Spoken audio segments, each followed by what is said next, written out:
I have got a really great tool that you can use to practice your boundaries to help you be a more sovereign person. And it's also really good, strangely enough, for helping you to decipher your dreams. What do these things have in common? Stay tuned and you'll find out.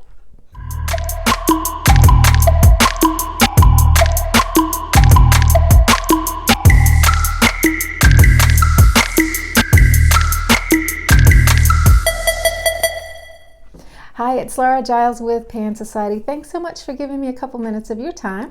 I do appreciate it, and if this video is useful to you, please hit that like button and show me some love. Thanks.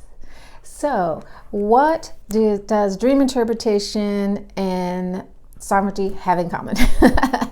Well, we have a Facebook group called If It Were My Dream, and it's about dream interpretation. If that interests you, please head on over there and join us. And so what we do is the dreamer posts the dream in first person, present tense, and then anybody who wants to take a stab at interpreting the symbols starts with, if this were my dream, and then share what they see in it. And this way, it's kind of a way of acknowledging that what you see may not be my reality, or what you see is your reality.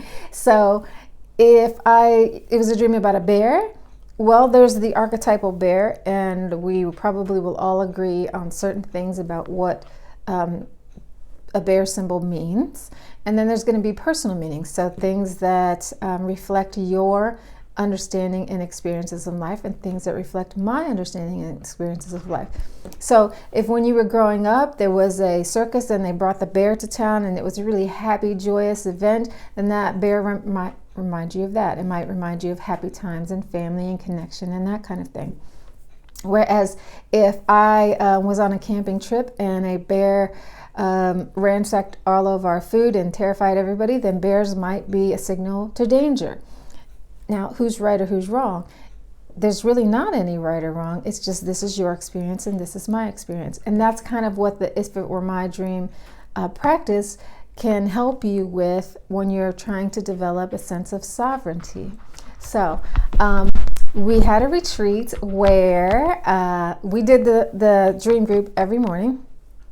And so it kind of evolved into this practice of people, as they were sharing, would say, so this was not in the context of the dream group, just in conversation, would say, you know, if this were my dream, then this is how I would interpret that experience.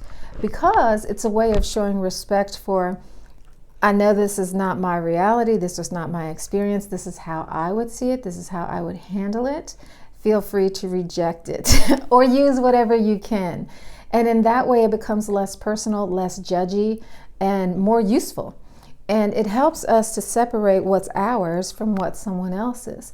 So if I had an argument with somebody over, somebody thought that I was being pushy and judgy, and the other person was kind of pushing back and saying, no, I'm just stating what I think. Okay, two different points of view. Who's right, who's wrong? I guess nobody.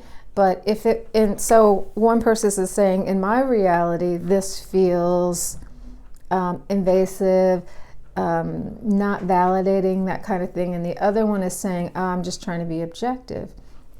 So if you can hear it in that way, then maybe it doesn't have to be an argument. Maybe it could just be a difference of opinion, a difference of approach, a difference of communication style, and you can let it go. So it doesn't have to be something that requires a negative action or a pushback.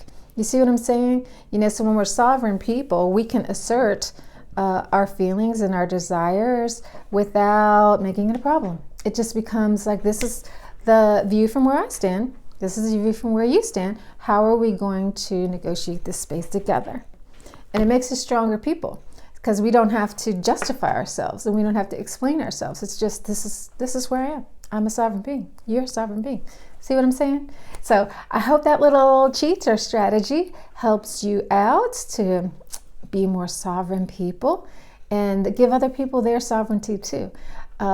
Please like, share, and subscribe, and I'll see you very soon on another Pan video. Ciao!